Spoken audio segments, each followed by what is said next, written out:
ರಾಧಿಕಾ ನಿಂತ್ಕೋ ನಿಂತ್ಕೋ ನಿಂತ್ಕೋ ರಾಧಿಕಾ.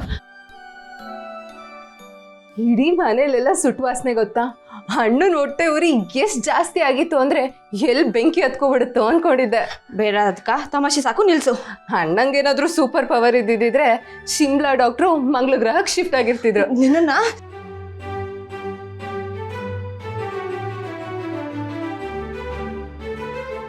ತಮಾಷೆ ಮಾಡ್ತೇನೆ ನಂಗೆ. ಅಲ್ಲೇ ನಿಂತ್ಕೋ ರಾಧಿಕಾ.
ಎಕ್ಸ್ಕ್ಯೂಸ್ ಮೀ, ಏನು ನೋಡ್ತಿದ್ದೀರಾ?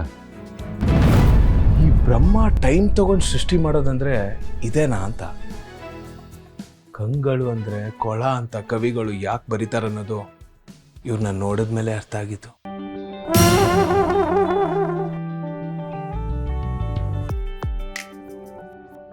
ಬೆಳೆದಿಂಗ್ಳು ನನ್ನ ಎದೆಯೊಳಗೆ ಇಳಿತಾ ಇದೆ ಕರ್ಣ.